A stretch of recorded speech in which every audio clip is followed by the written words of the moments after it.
Welcome back, student. Now we are going to discuss another fungus known as Ascomycetes family members. तो हम Ascomycetes family members के बारे में discuss करने जा रहे हैं. So put the heading Ascomycetes.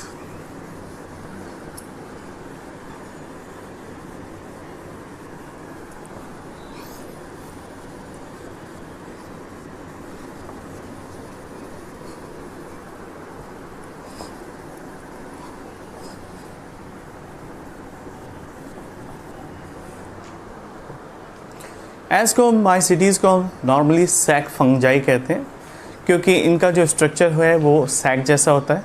Now look at the certain general characteristic features of the ascomycetes. Ascomycetes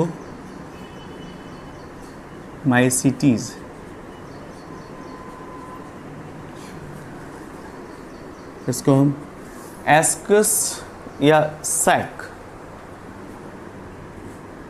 sac fungi कहते हैं.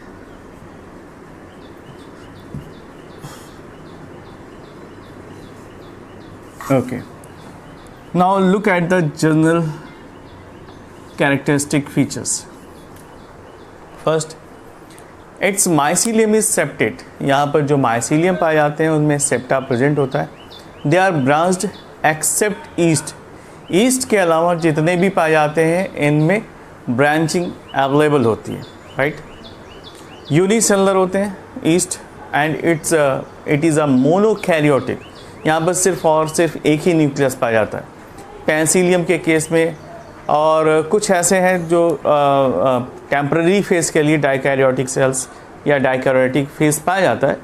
But septa are found and central pores are present जिसको हम सेप्टल पोर्स कहते हैं. It helps in the exchange between the adjacent cell.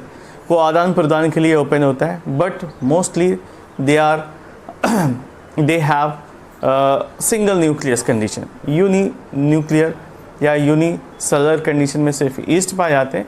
बाकी जो mycelium present है उनमें सेप्टा भी पाया जाता है, ब्रांचिंग भी पाई जाती है और सिंगल न्यूक्लियस पर सेप्टा प्रेजेंट होते हैं.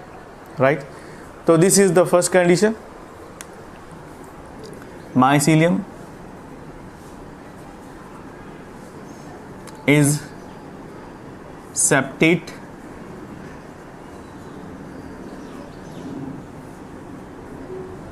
Exception.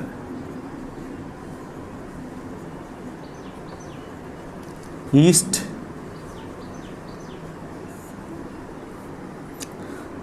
mycelium branched. इसमें ब्रांचिंग पाई जाती है. ठीक है, and it there is a central pore. It possess central pour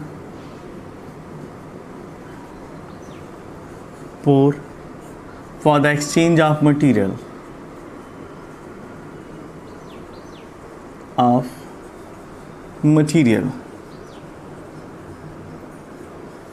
exchange of material के लिए यहाँ पर सेंट्रल पोर पाई जाती है जिसको हम सेप्टल पोर भी कहते हैं. तो सेप्टा भी पाया जाता है और सेप्टा के बीच बीच में गैपिंग पाई जाती है. इसको हम सेप्टल पोर भी कहते हैं.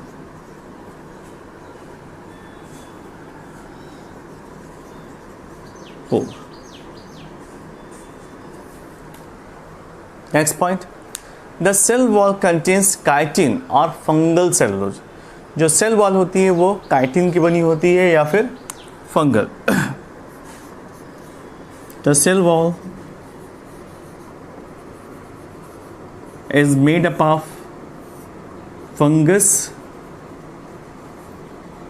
सेलुलोज और chitin. Right, next point, there were no flagella. Ascomycetes के मेंबर्स में फ्लैजिला एब्सेंट होते हैं. तो आप लिख सकते हैं फ्लैजिला इज एब्सेंट.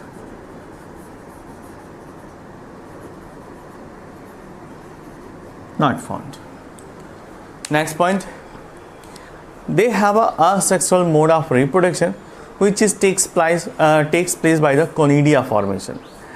और ये कोनिडिया है एक्सोजिनसली डेवलप होती है और ये ब्रांच में पाई जाती है और कभी कभी इनमें ब्रांचिंग एब्सेंट होती है।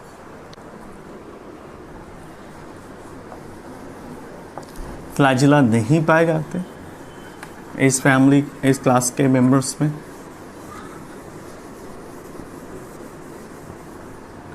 Next point, reproduction. रिप्रोडक्शन दोनों ही मेथड्स में पाए जाते हैं।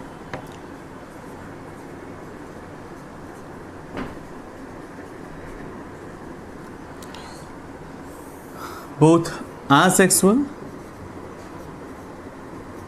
as well as sexual method।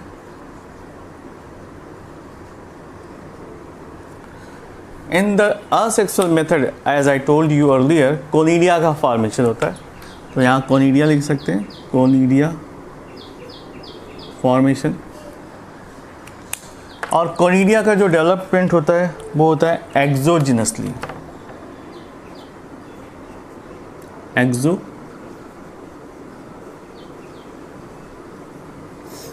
एक डायग्राम से समझ सकते हैं। सपोज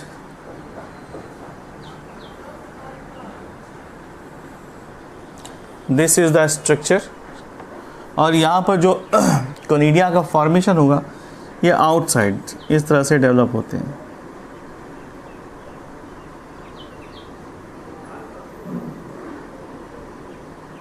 ये ग्रुप में भी पाए जा सकते हैं और ब्रांचिंग भी पाई जा सकती है। तो किसी किसी में ब्रांचिंग अवेलेबल होती है और किसी किसी में नहीं। Look at this structure. This is a conidia which is formed exogenously।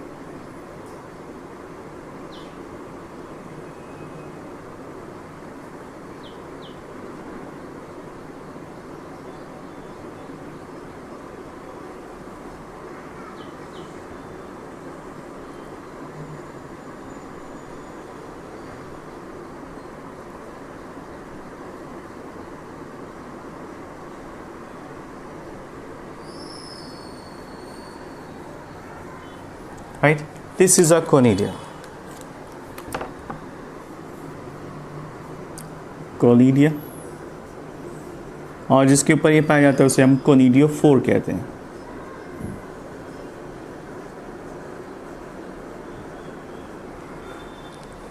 So asexual method में ये प्रोसेस पाई जाती है। इसमें किसी किसी में ब्रांचिंग होती है और किसी में नहीं पाई जाती।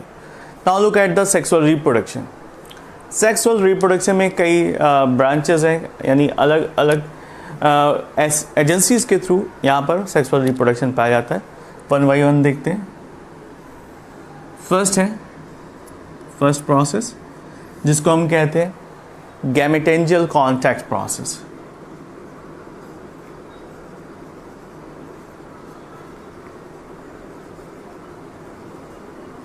गैमेटेंजियल कॉन्टैक्ट,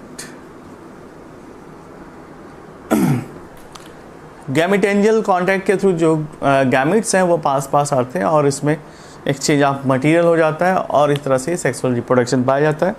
इसका सबसे अच्छा एग्जांपल है पैरोनीमा। इसका एग्जांपल लिख लीजिए साथ ही साथ। Example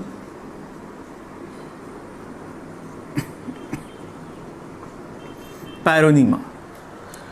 next process sexual reproduction में है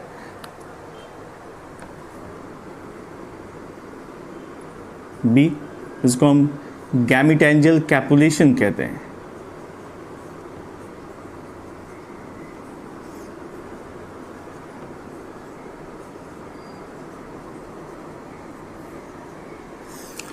गैमेटेंजियल कैपुलेशन का सबसे अच्छा एग्जांपल है ईस्ट।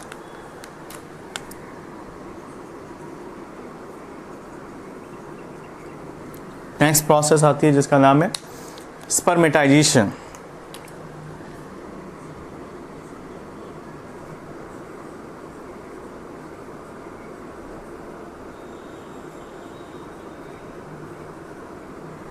स्पर्मेटाइजेशन में क्या होता है, यहाँ पर जो स्पर्म्स हैं एंड ओवा है वो आपस में फ्यूज़ हो जाते हैं, एंड ये प्रोसेस पाई जाती है एस्कोबोलस स्पीसीज में, राइट। एस्कोबोलस। स्पर्मेटाइजेशन के बाद नेक्स्ट प्रोसेस आती है सोमैटोगैमी।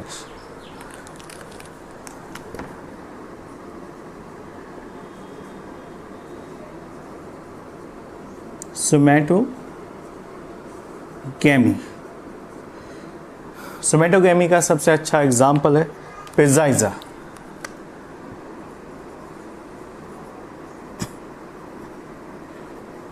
नेक्स्ट आता है, उसके बाद सबसे लास्ट में आता है autogamy.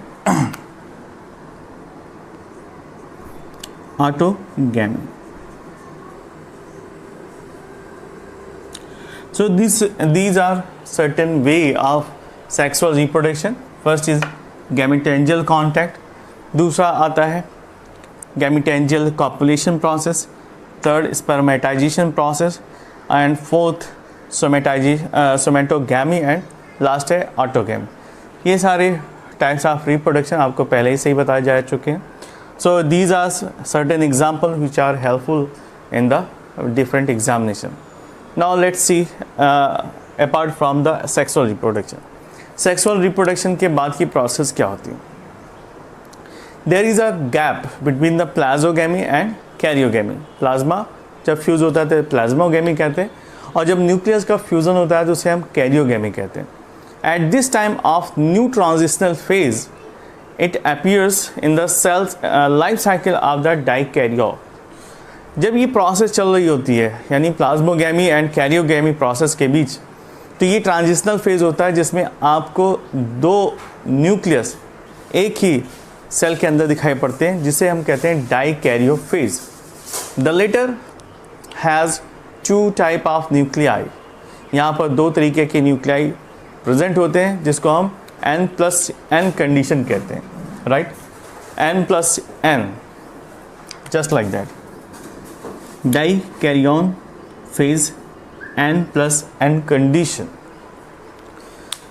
Some dikaryotic cells act as a ascus mothers. इनमें से कुछ डाइकैरियोटिक सेल्स एस्कस मदर की तरह बिहेव करते हैं, इन विच कैरियोगैमी एंड मियोसिस अकर्स. यहाँ पर न्यूक्लियस का फ्यूजन और मियोसिस का डिवीजन पाया जाता है. Now they are converted into sac like structure is known as asci. और आगे चलकर ये सैक लाइक स्ट्रक्चर में कन्वर्ट हो जाते हैं, जिनको हम एसाई कहते हैं. और singular asci means multiple ascus, तो सिंगुलर एस्कस और multiple asci, right. Now in each ascus there are 4 to 8 endogenously formed ascospores and they are arranged either in the linear sequence, या तो वो लेंथ वाइज पाए जाते हैं sequence में. Now each ascus have 4 to 8 endogenously formed ascospores and that are arranged in the linear fashion. ये एक line में पाए जाते हैं. इनकी संख्या 4 से लेकर 8 हो सकती है. फॉर एग्जाम्पल न्यूरोस्पोरा, ठीक है. In the case of yeast, out of them half of the ascospores are one type, यानी एक तरीके के होते हैं, और आधे एस्कोस्पोर्स दूसरे तरीके के होते हैं, यानी they have a segregation their ascospores. So asci are arranged into the fruiting bodies. आगे चलकर ये एसआई कन्वर्ट हो जाते हैं फ्रूटिंग बॉडीज में और फ्रूटिफिकेशन में, जिसको हम एस्कोस्कार्प कहते हैं. which are all of following types. अगर हम एस्कोस्कार्प को देखें तो वो कई तरीके के होते हैं, ऑलमोस्ट 4 टाइप्स के पाए जाते हैं, जिसको हम डिस्कस करते हैं वन बाय वन.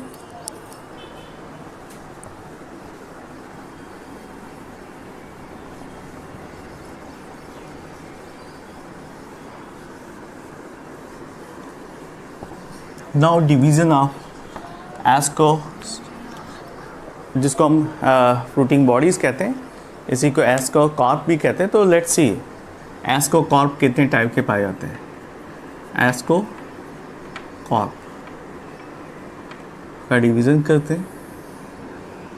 फर्स्ट आता है इसमें जिसको हम कहते हैं पेरीथीसियम। ये फनल शेप्ड होता है, पेरीथीसियम।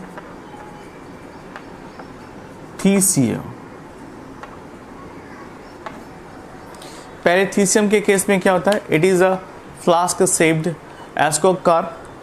ये एग्जांपल है क्लेविसेप्स में। इसमें जो स्ट्रक्चर रहता है वो कुछ इस तरह से फ्लास्क जैसा दिखाई पड़ता है, fruiting body.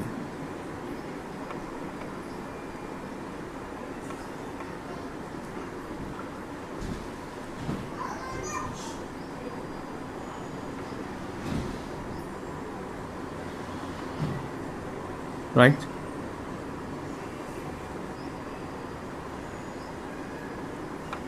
Just like that. इसका सबसे अच्छा एग्जाम्पल है क्लेविसेप्स।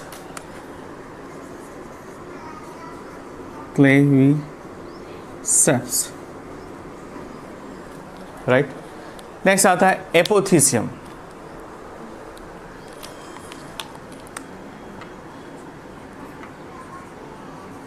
एपोथीसियम ये एक्चुअली कप शेप दिखाई पड़ता है,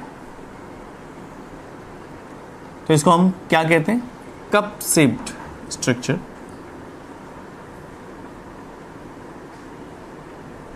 एंड इसका सबसे अच्छा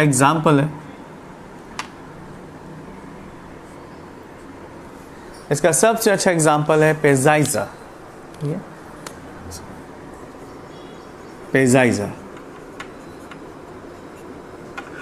इसके बाद आता है नेक्स्ट, जिसको हम क्लिस्टोथीसियम कहते हैं। क्लिस्टोथीसियम एक्चुअली ये स्फेरिकल टाइप का एस्कोस्कॉर्प है और ये क्लोज होता है पूरी तरह से। इसका नाम है cleistothecium.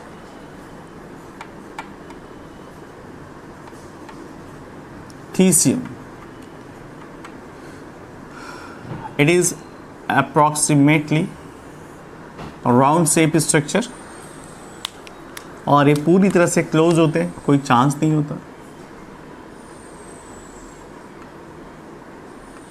Something like that. This is the conceptual figure. जो आपको मैं डायग्राम बता रहा हूँ, ये एक तरह का कॉन्सेप्चुअल पिक्चर है, जिससे आप समझ सकें कि ये एक्चुअली में किस तरह से दिखाई पड़ता है। राइट। तो इस तरह से पूरी तरह से क्लोज पाए जाते हैं, जैसे क्लिस्टोथीसियम कहते हैं। इसका सबसे अच्छा एग्जाम्पल है पेनिसिलियम।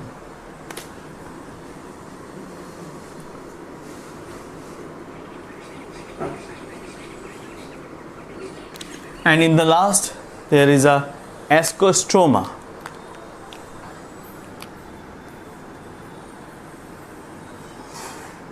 एस्कोस्ट्रोमा,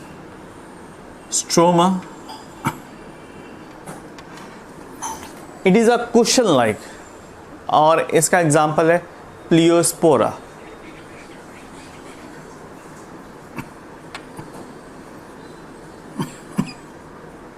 प्लियोस्पोरा इसका सबसे अच्छा एग्जाम्पल है। So the fruiting bodies of ascomycetes are edible. कुछ ऐसे फैमिली मेम्बर्स हैं जिनके एस्कोस्कार्प को हम खा भी सकते हैं, जैसे मोरेल्स और ट्रफल्स। तो एग्जाम्पल लिख लीजिए, एडिबल,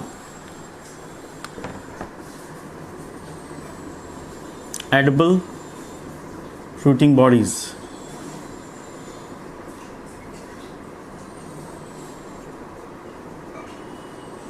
इसका एग्जाम्पल है मोरेल्स।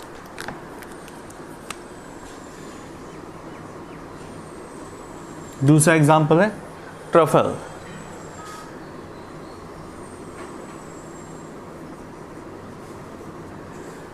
ठीक है, तो ये क्या होते हैं, इसको हम एडिबल कर सकते हैं, खा सकते हैं, इसमें न्यूट्रिशन भी पाए जाते हैं।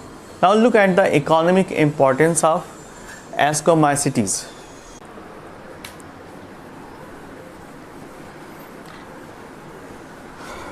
Economic importance, how they are useful in human kinds. हमारे लिए इनका क्या इम्पोर्टेंस है, it comes under the economic importance.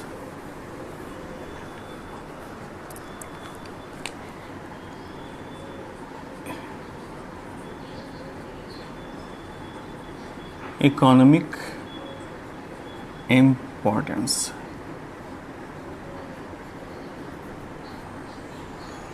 Right. So first आता है इसमें, इसका नाम है Aspergillus.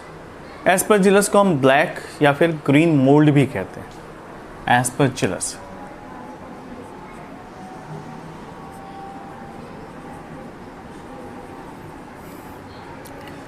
It is commonly known as black or green, black or green mold. Right? Now, what is the property? What is the importance of aspergillus? First, they are facultative parasite and that contains culture in the laboratories and they are known as weed of laboratory. Actually ये facultative parasite के form में पाए जाते हैं. ये contamination फैलाते हैं. जो भी हम कल्चर मीडियम रखते हैं उसमें ये कंटेमिनेशंस प्रोवाइड कर देते हैं और इसीलिए हम इसको वीड ऑफ लेबोरेटरी कहते हैं. ठीक है. तो it is a first facultative parasite. Second point, they are also known as weeds of laboratory. इनको weeds of laboratory कहते हैं.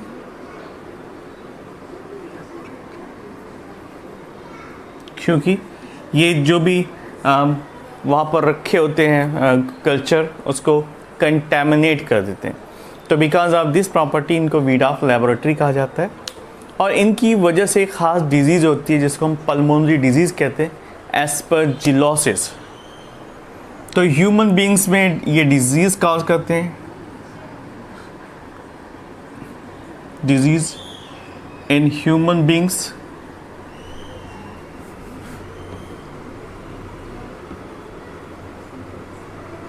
because of aspergillus is known as aspergillosis.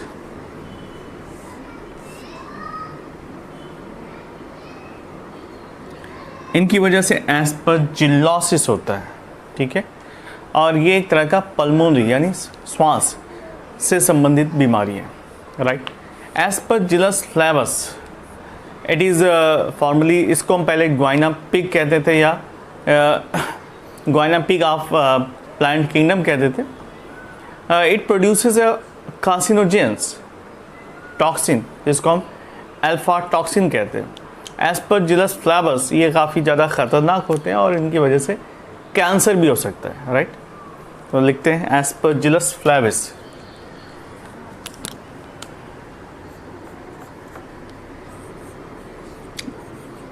Aspergillus flavis produce cancer because it produces carcinogens. ठीक है. और इसका नाम है alpha toxin. Produce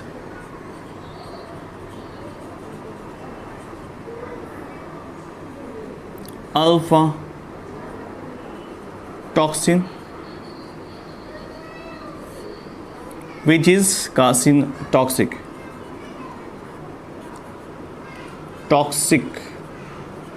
and produce cancer. Right. So this is the example of Aspergillus flavis. Next आता है Aspergillus niger. Aspergillus niger produces citric acid, oxalic acid, जबकि gallic acid was produced by Aspergillus gallomyces, fumigallin and flavicin or Aspergillus acid. Now apart from the Aspergillus, there are certain other species which are responsible for developing or synthesizing different type of acids such as antibiotics.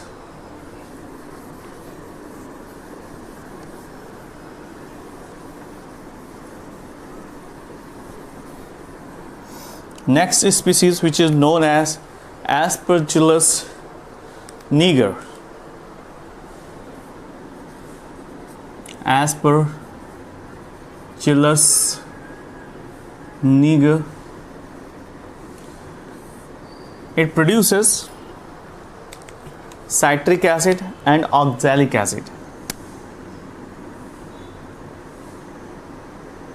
Citric acid as well as oxalic acid.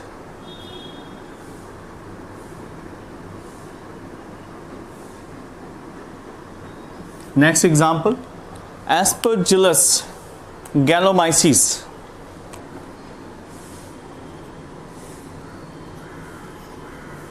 Gillus gallomyces.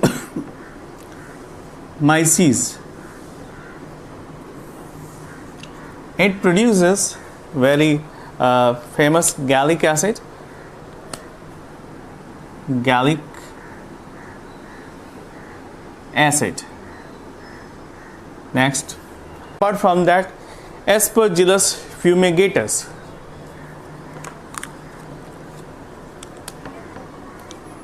Aspergillus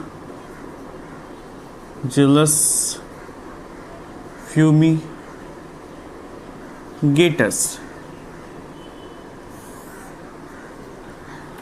Aspergillus fumigatus से हमें antibiotics मिलते हैं, जिसको हम एस्परजिलिक acid के नाम से जानते हैं या फिर फ्लैविसिन कहते हैं.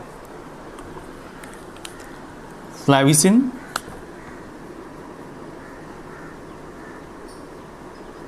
और एस्परजिलिक acid.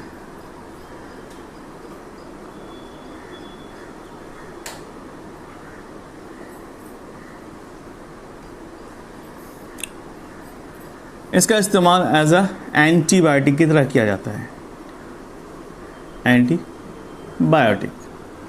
So these are economic importance of Aspergillus family members. Now next is Claviceps. Claviceps को हम ergot of rye कहते हैं, क्योंकि यहाँ पर Claviceps purpura ये इन्फेक्शन कॉज करता है, और बाजरा में ये ergot of बाजरा, और अलग अलग स्पीसीज़ में अलग अलग तरह के ergot का डेवलपमेंट करता है. और यहाँ से एक ख़ास तरीके का एसिड सिक्रीट होता है जिसको हम कहते हैं lysergic acid, which is a hallucinogen, जिसको हम LSD कहते हैं, लाइसर्जेनिक एसिड डाई इथाइलामाइड. तो लिखते हैं क्लेविसेप्स. नेक्स्ट फंगस है Claviceps. It is also very famous. Claviceps से जो डिजीज़ होती है प्लांट्स में वो बहुत पॉपुलर है. एरगॉट ऑफ राई, ergot of bajra, right? And they are also producing certain acid, like they produce acid lysergic, right? Lysergic acid, which is used as hallucinogen, जिसको हम शॉर्ट फॉर्म में LSD कहते हैं. ठीक है.